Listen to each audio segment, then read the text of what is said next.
kailangan umabot ang mga yan sa China bukas. Go!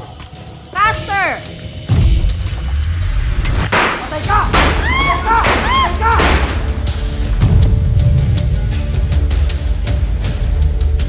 Julio! Ano ba? Ano nangyayari sa'yo, ha? Nakita niya na kung sinong lumusob kay Paquito at sa lugar ko at sa iba pa nating mga kaibigan. Sino? Si Lolong! Buhay si Lolong? At hindi ako titigil hanggat di ko siya napapatay.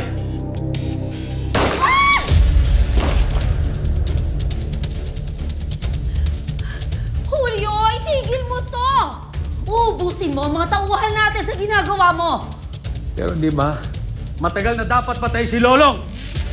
Anong ginawa ng magaling mo anak? Nasaan siya?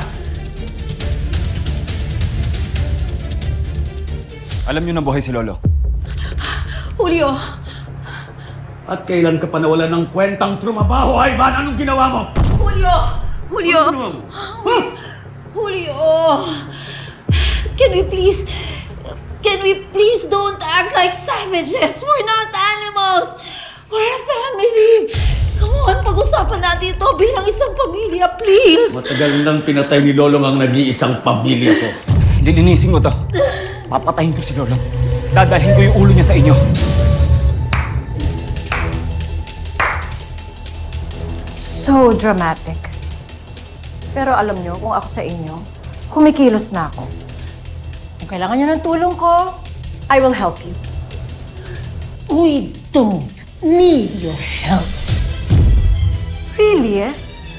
Aba, sa kilos niyang lolong na yan, sigurado ako na may tumutulong sa kanyang makapangyarihang tao. Itong tarantadong nangahas na labanan ako! I don't know. Basta ang alam ko lang ngayon, nasa gera kayo. At sa gera na to, kailangan niyo lahat ang tulong na makukuha ninyo. Julio! Julio!